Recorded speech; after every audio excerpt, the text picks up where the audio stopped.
light and dark. It was time for light to finally begin the final triumph of light throughout this galaxy.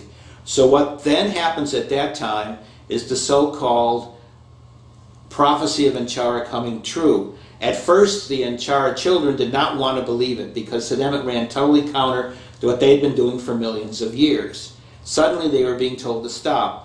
But their various priests and priestesses convinced them that the whole process of what was now being told to them was correct. They had to change. So they decided it was time to come forward and to work with the light. In the case of the light that I am mainly been taught by and have created all my beliefs and ideas and the various things that I say, it's called the Galactic Federation of Light, which is a group of beings of light throughout this galaxy whose basic objective is to spread the light throughout the galaxy. So the Galactic Federation and the Anchara empires came together and created what's called the Treaty of Anchara in the mid-90s.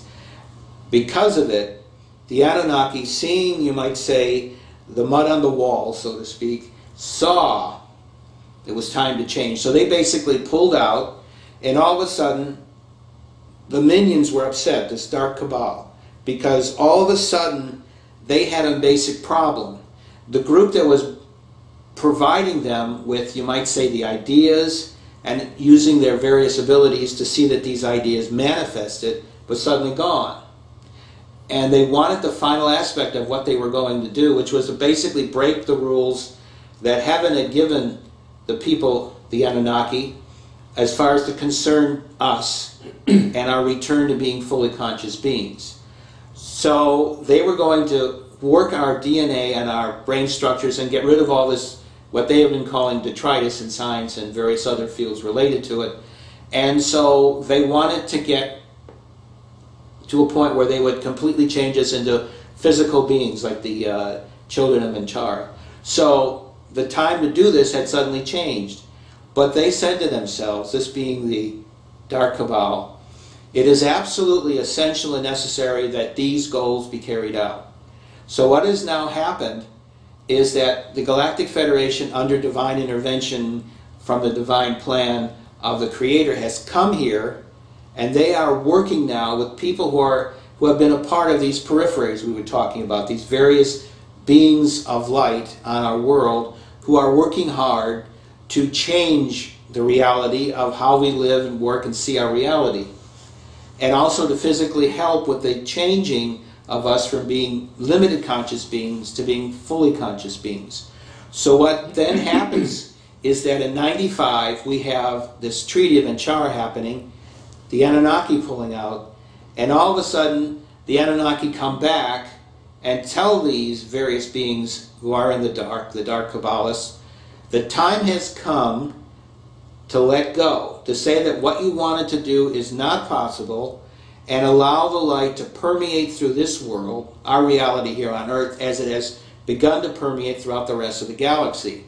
So what happens then is that the Kabbalists say to the Anunnaki, their former masters, no, you taught us well.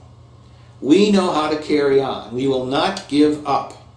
And so what has happened over the last decade and a half is little by little by little by little, the whole process of creating this, might call for the Dark Kabbalists, their final solution to prevent us from becoming fully conscious beings, is falling apart. All their different aspects is falling away. And so what is now happening is we are on the verge of the great change that should have been declared immediately in the mid-90s. We are now, as we enter the second decade of the 21st century, we are now on the verge, on the edge of this great change. So that's where we are. We have this group that I like to call the Dark Kabbalists, and I have another group which I like to call our Earth Allies. The Earth Allies basically are three groups.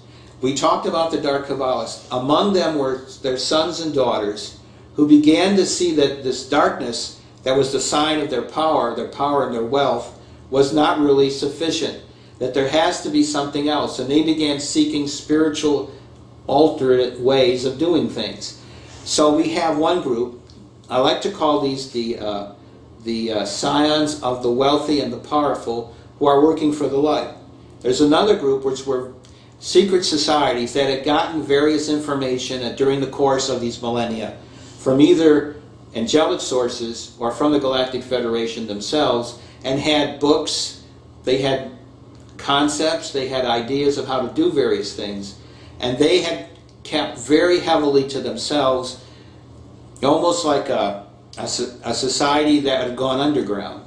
And they were now seeing they needed to come out, they needed to find support, and they needed to work together with each other. The third group are those people in government and politics and industry, etc., that had seen these first two groups starting to come together and were now believing deeply that they needed to work with these other two groups to create a new reality. And they all saw that over their heads was another group. And this group was the first contact team of the Galactic Federation.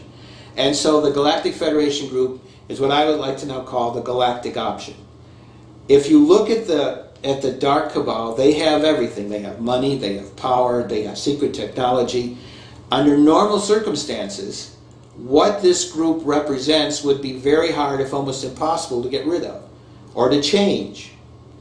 What the Galactic Federation, the Galactic Option, represents is a group like the Anunnaki, but for the good, that could now come with these other groups that we just talked about, which I call our Earth Allies, and come together with them and help create what is called a quiet revolution.